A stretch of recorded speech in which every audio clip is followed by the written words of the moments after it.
trái gì to. Hello, mày mới để xong phe này không? Mày mới xong phe đây. Mới nè ha. Bé cô. Wow. Big Mac hết tụi mình. Anh mày cũng phải phe lên. Tham một thằng ấy, ra bà ấy phải mà sẽ tạo phá cái gì mày. Con này cái gì? Phụ tụi này phụ mặt này. Mày là bên mày chỉ hiểu tao sao bắt lão không? Mà cái tụi mình sao? Chạm mắt ở đây ra đi tỏ cái bà. Đôi salad bibin nó rồi còn cái sao không mấy đâu.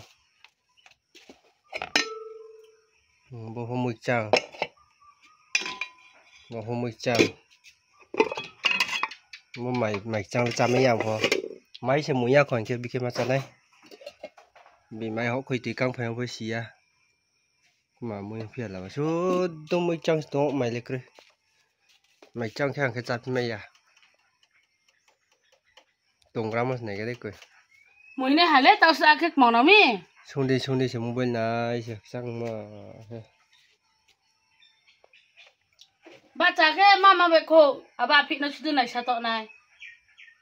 Cô chơi trả đi, muốn mobile phone về cô ha, muốn trả ăn masa đây đi ha. Muốn nó trả phải đi khuya nó chụp phải gì chứ?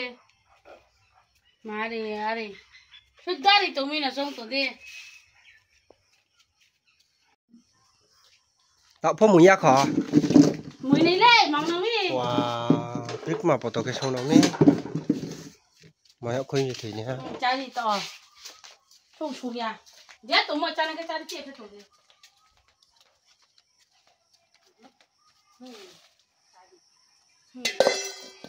Mang hình khuyên lấy mẹ kìa. Trả đi. Không cứ kia bà. Bố cái phát ta bài quê xàm một tao phải cái xàm một. Chứ nó ăn sao xàm một băng tổ. Mẹ trả bài quê nào mà sụp hiện này.